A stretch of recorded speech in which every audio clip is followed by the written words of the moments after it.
ഈശോയിൽ ഏറ്റവും പ്രിയപ്പെട്ടവരെ, കർത്താവിൻ്റെ പെസഹാ തിരുനാളിൻ്റെ മംഗളാശംസകൾ എല്ലാവർക്കും ഏറ്റവും സ്നേഹത്തോടെ നേരുകയാണ്.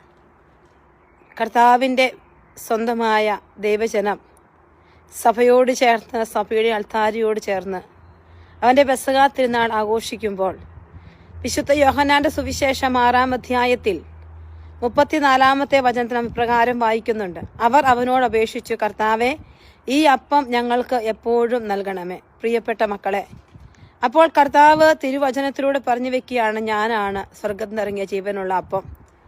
ഇന്ന് വിശുദ്ധ കുർബാന കൈകളിലെടുത്ത് ഹൃദയത്തിലേക്ക് സ്വീകരിക്കുമ്പോൾ ഓരോ വിശുദ്ധ ബലിയിലും വൈദികർ വിശുദ്ധ കുർബാന അർപ്പിച്ച് നമ്മുടെ പാപങ്ങൾക്ക് പരിഹാരമായി ബലിയർപ്പിച്ച യേശുവിനെ നമ്മുടെ ജീവിതത്തിലേക്ക് പകർന്നു നൽകുമ്പോൾ, പ്രിയപ്പെട്ടവരെ, നമുക്കും പ്രാർത്ഥിക്കാം, കർത്താവ്, ഈ അപ്പം മരണം വരെ നിത്യജീവനിലേക്ക് നയിക്കത്തക്ക വിധത്തിൽ എനിക്ക് ലഭിക്കാൻ അങ്ങനെ ജീവിതത്തിലേക്ക് കൃപ ചൊരിയണമേ എന്ന് പ്രാർത്ഥിക്കാം.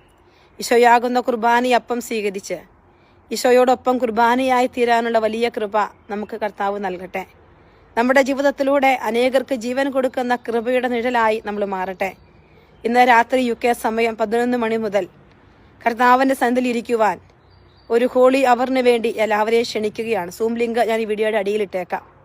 ഒരുമിച്ച് യേശുവിൻ്റെ സന്നിധിയിലായിരിക്കാം.